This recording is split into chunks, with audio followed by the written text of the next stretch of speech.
cargo pants. An average-looking guy who clearly spent a lot of time at the gym. In contrast, the girl was dressed all in black with a leather jacket over a Stranglers t-shirt, plus tight jeans and biker boots. Her hair was black to match her clothes, with streaks of crimson.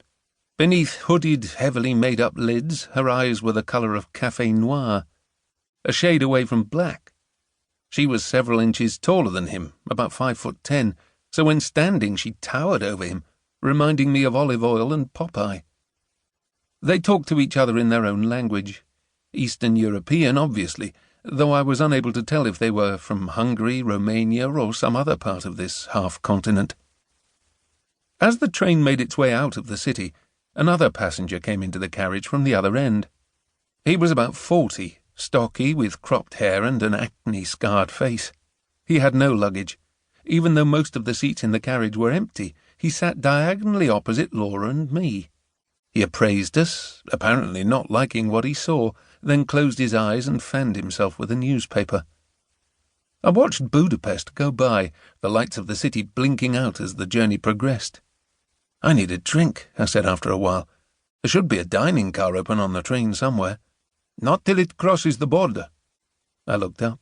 It was the guy across the aisle. He shrugged good-naturedly and said, "The dining car doesn't open till we reach Romania. He checked his watch. "Around 2.5 hours. I knew we should have bought supplies in Budapest." "Don't worry," he said, jumping to his feet. "We have plenty."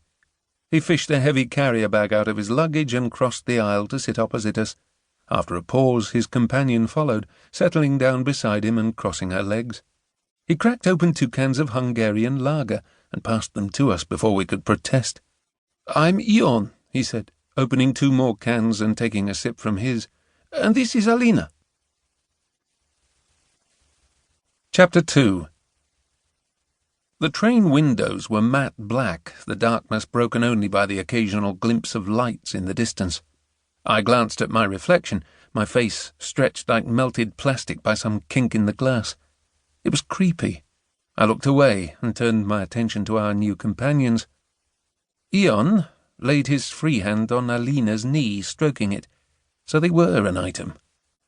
"What brings you to Romania?" he asked, grinning broadly.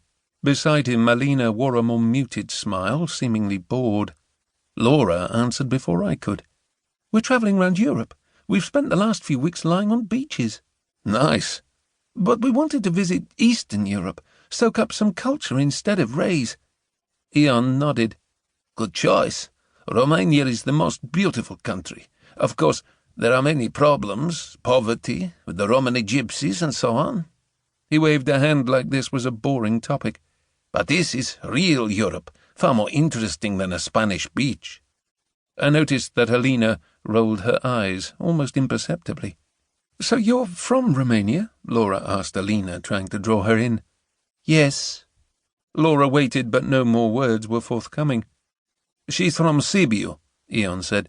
"That's where we're heading now, to see her folks. I can't wait to see if Alina's mum is as smoking hot as her daughter." I smiled.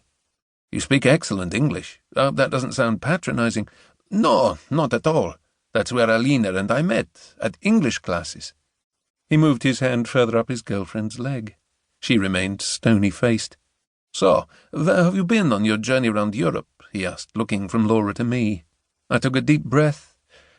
"We started off in Brussels, then travelled down through France and Spain, a week in Ibiza, then into Italy, Rome and the Amalfi Coast, then over to Greece, up through Croatia into Hungary." That was it. 2 glorious months condensed into a shopping list. The details, the memories, were precious to Laura and me. The trip, our grand tour, as we self-mockingly labelled it, had been transformational. Being typical tourists on the Eiffel Tower and round the Louvre, people watching and feeling all the knots in our muscles untie themselves as we finally relaxed, after what had been an intense period back home. Going wild in Spain, dancing and drinking at the Benicassim Music Festival, clubbing all night and sleeping all day in Ibiza, shopping and hiring scooters and more shopping in Rome, making love on a beach on the Amalfi Coast, lying under the stars, and talking about the children we'd have when we got back to England, snorkelling among a rainbow of fish off Santorini.